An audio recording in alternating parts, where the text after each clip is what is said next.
आप लोग की वीडियो जो जाएगी छोटा वाला में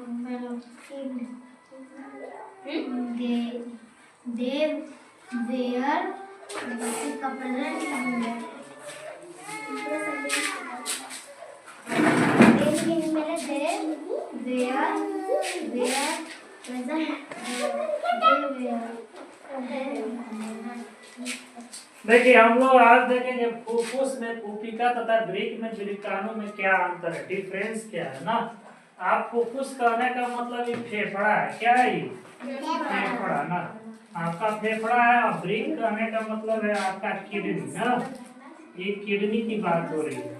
तो किडनी में फेफड़ा में जो होता है, फेफड़ा जो होता है ना, तो फेफड़ा में छोटे छोटे छोटे छोटे गोल गोल रुधिर कोशिका होता है। क्या होता है? गोल गोल गोल आकृति का रुधिर कोशिका होता है। और जब आप सांस लेते हैं तो फेफड़ा में जाता है, उस फेफड़ा में जो राउंड राउंड शेप का रुधिर कोशिका है वहीं से वो क्या करता है, ऑक्सीजन को लेकर के आपके बॉडी में भेजने का काम करता है। और वृक्क जो होता है, किडनी होता है, किडनी में नेफ्रॉन होता है, धागा के जैसा होता है ना। वो ब्लड से जो भी आपका यूरिया हो गया, सॉल्ट हो गया, वाटर हो गया, जितना भी गंदगी है, वो धागा जो है ना, नेफ्रॉन जो है ना किडनी के अंदर, तो उस किडनी के अंदर वही छानने का काम करता है। कौन करता है? नेफ्रॉन करता है। दोनों में डिफरेंस क्या है? एग्जाम में आपको पूछ देगा कि कोशिका जो फेफड़ा में जो कोशिका होता है और किडनी में जो नेफ्रॉन होता है, वो दोनों में अंतर क्या है ना, वो दोनों का डिफरेंस क्या है। तो आपको बताना होगा कि इसमें बाहर की वायु प्रवेश करती है, फेफड़ा में हवा ही जाती है। और किडनी जो होती है उसमें खराब खून जो होता है, अशुद्ध रक्त जो होता है वो प्रवेश करता है, किडनी में वही जाता है खराब खून। इसमें उत्सर्जन गैसीय रूप में होता है, जैसे आप लेते हैं ऑक्सीजन, नहीं तो आप फिर छोड़ते भी हैं कार्बन डाइऑक्साइड ना, तो उसका में जो उत्सर्जन जो हो रहा है CO2 के फॉर्म में, वो गैस के फॉर्म में हो रहा है। लेकिन इसमें जो आप उत्सर्जित करते हैं किडनी से, वो लिक्विड के फॉर्म में करते हैं ना। अरे ब्लड से पानी उंगली छानता है किडनी, और फिर उसको आप बाहर उत्सर्जित करते हैं तो लिक्विड के फॉर्म में रहता है। इसमें क्या है, कोशिका फेफड़ा में गोल गुहा आकृति की होती है, नेफ्रॉन जो होती है वो धागे की जैसी होती है। इसका संरचना कुछ ऐसे करके रहता है, इस तरीके से ना, ऐसे रहता है, धागा के जैसा रहता है।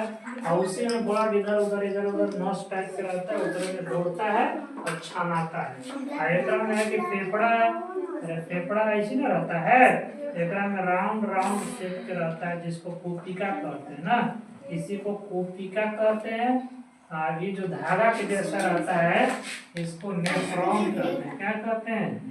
नेफ्रॉन कहते हैं। इसमें दोहरी दीवार वाली कोशिका होती है, इनमें बीच रुधिर कोशिका के जाल बिछा होता है। इसी में ब्लड वाला जो जाल होता है, जाल के जैसा बिछा हुआ रहेगा, जो हवा को ऑब्जर्व करके बॉडी में भेजेगा। इसका जो होता है गुच्छा के जैसा रहेगा, जैसे अंगूर के गुच्छा रहता है तो में बहुत सारा लगल है, वैसे एक में धागा बहुत सारा रहता है ना। तो दोनों में यही अंतर है ना। इसका स्क्रीनशॉट लीजिए। इसके बाद हम लोग एक टॉपिक और बच गया, उसको कवर करेंगे।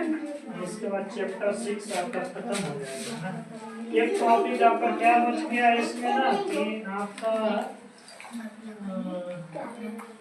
ब्लड जो होता है ना हार्ट में, दिल में जो ब्लड जो होता है खून से में जाता है, फिर कहाँ से वो बाहर निकलता है ना, दिल में कैसे खून दौड़ता है, उसके बारे में खाली हमको जानना है। इसके बाद खत्म ना।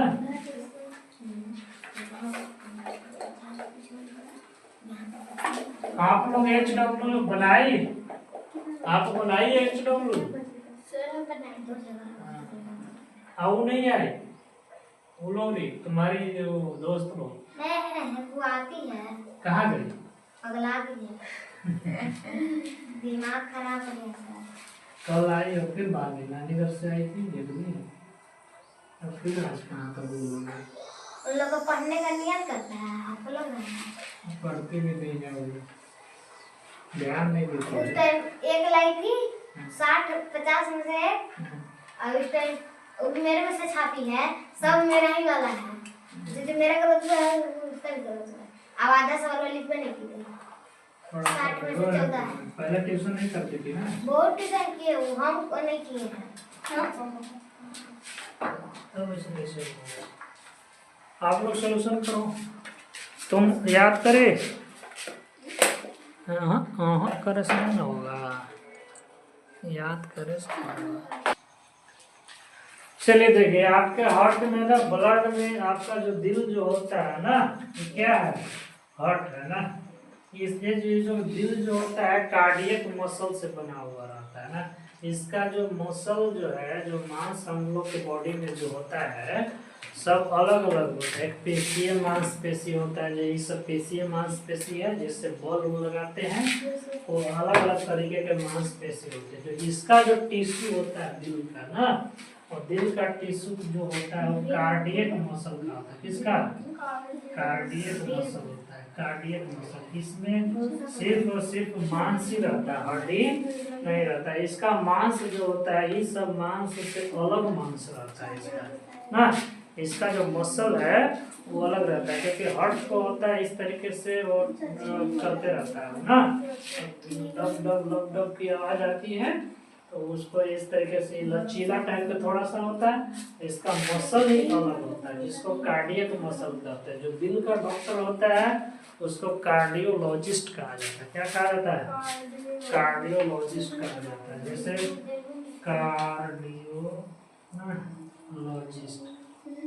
कार्डियोलॉजिस्ट कहा जाता है।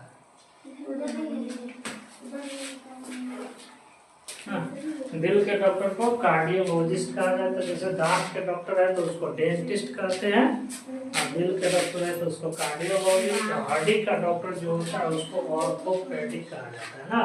तो जो दिल का डॉक्टर होता है बड़ी महंगा डॉक्टर होता है, क्योंकि दिल का बीमारी इतना जल्दी सोल्यूशन होने वाला रहता नहीं है, और इसमें खर्चा भी बहुत ज़्यादा होता है। जैसे कैंसर का इलाज बहुत महंगा है, दिल में छेद हो गया, इसका बहुत महंगा इलाज है, इसमें बहुत महंगा इलाज इसका रहता है। देखिए कैसे ब्लड इसमें जाता है, कैसे प्यूरिफायर होता है, और कैसे फिर इससे बाहर ब्लड निकलता है।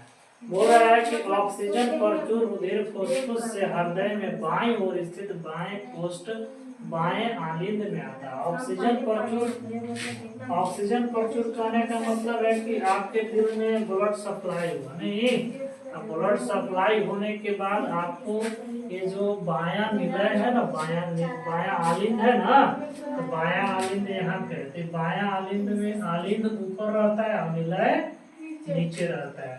तो ऑक्सीजन से जो सप्लाई हुआ है आपके दिल में, जो ब्लड सप्लाई हुआ वो यहाँ इसमें सप्लाई हुआ, इसमें आपका बी ऑक्सीजनित है, एक में कार्बन डाइऑक्साइड वाला ब्लड है, दायां निलय दायां आलिंद में कार्बन डाइऑक्साइड वाला है।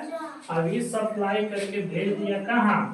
बायां आलिंद में, बायां आलिंद में सीरा के द्वारा आप इस बायां आलिंद में आया।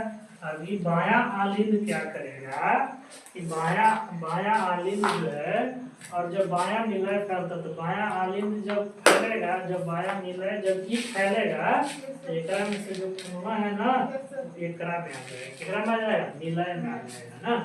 तो बायां निलय में फैलता है तो बायां आलिंद संकुचित होता है। जब ये फैलेगा तो ये सिकुड़ेगा, और जब ये सिकुड़ेगा तो खूना एकरा में जाके भर जाएगा, क्योंकि इसमें ये फैलेगा एकरा में जाकर के भर जाएगा।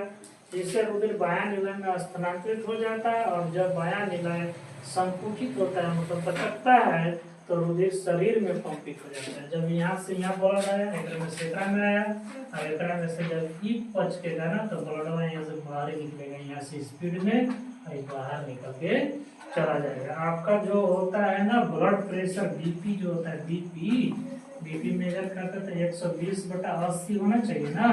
तो 80 के स्पीड से ब्लड इसमें आता है और 120 के स्पीड से ब्लड बाहर जाता है, तो इसी को मेजर करते हैं 120/80।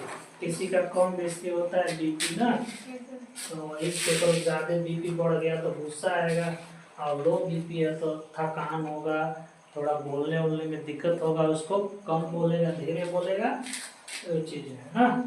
देखिए बायां निलय संकुचित हो जाता है तो शरीर में पंपित हो जाएगा। और फिर क्या बोला, इसके बाद दायां आलिंद जब फैलता है, जब ये वाला फैलता है, ये वाला आलिंदवा जब फैलता है तब रुधिर दायां आलिंद में आ जाता है, और जब दायां आलिंद संकुचित होता है, पचकता है, तो ब्लड नीचे चला जाएगा, दायां निलय में चला जाएगा। किसमें चला जाएगा? दायां निलय में। और दायां निलय में कैसा रुधिर रहेगा? बी ऑक्सीजनित रुधिर रहेगा। इसमें ऑक्सीजन नहीं है ना, जो इसके बाद दायां निलय में स्थानांतरित हो जाता है, और रुधिर को ऑक्सीजनीकरण करने हेतु अपनी बारी आने पर फुसफुस में पंप कर देता है।